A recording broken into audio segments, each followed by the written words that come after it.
The nice thing about photography is that it lasts forever. So that's why I really like photography. You know, it's easy to forget how strange and beautiful a city like Los Angeles used to feel before social media made everything look the same. But in 1970s, Hollywood Boulevard still had its magic. Neon signs flashed, strangers smiled at the camera. Big movie theaters were part of everyday life, not something old or special. They were just there. Most people didn't think to take pictures of this everyday scene.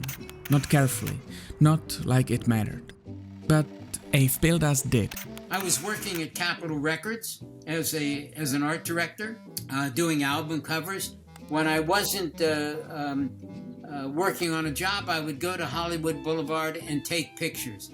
And it was just very exciting for me. That was really my birth as a street photographer.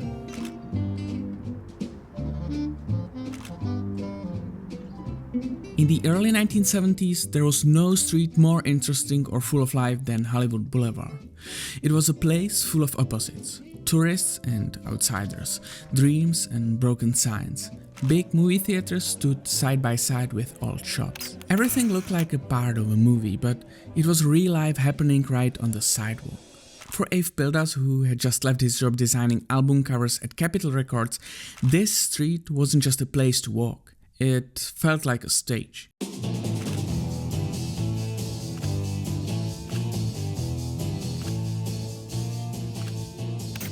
While other photographers were trying to capture action in parks or protests, Ave stood in front of movie theaters. He took pictures of box offices, people selling tickets, and strangers walking by, some in hurry, some lost in thought. He wasn't looking for fame or big dramatic moments. He was interested in something smaller, how everyday life can look like a performance. Ave saw beauty in ordinary things. He didn't need to travel far to find interesting pictures. For him, Hollywood Boulevard was already full of signs, people, lights, and stories. And as he walked with his camera, the street slowly showed him more.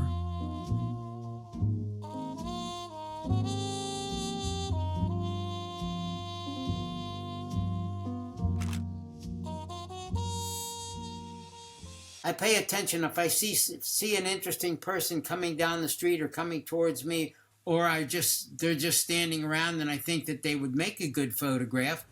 I go in and I engage them and talk to them, and the way I do that is that I say, oh, that's a really neat hat. So I have a conversation with people, before I'm taking their picture. Before I'm taking their picture, I'm already their friend. Over the decades, Ave Pildas has created a whole world of images, playful, sharp, and deeply human. What you're looking at here is Starstruck, his photographs of everyday people outside movie theaters in 1970s. These people aren't famous, they are not posing, at least some of them. They are caught somewhere between routine and dream. What's striking is that Ave doesn't spend time comparing himself to other photographers, something that many people now struggle with, often pushed by the pressure of social media. Do you think about how to stand out, or are you not bothered at all with this? I'm not bothered. I don't care if someone's taking pictures. If I see somebody that I know and they're in the same place, I say hello to them. We might have a chat, a bit of a chat. But mostly I'm oblivious to what's going another photographer and what they're doing until after I see their pictures, or I'm not at all. I don't have I left my ego go more than 50 years ago. I don't have an ego. Very often I see a picture that I say, oh wow, I wish I took that picture.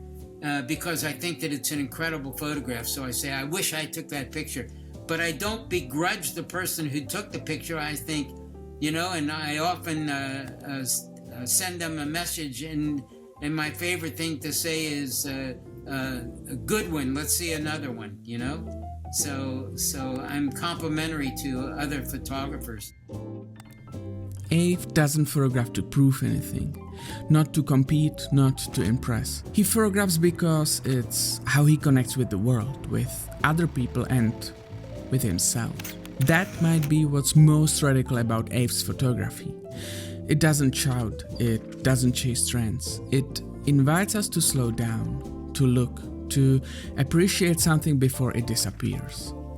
And that mindset doesn't fade with time.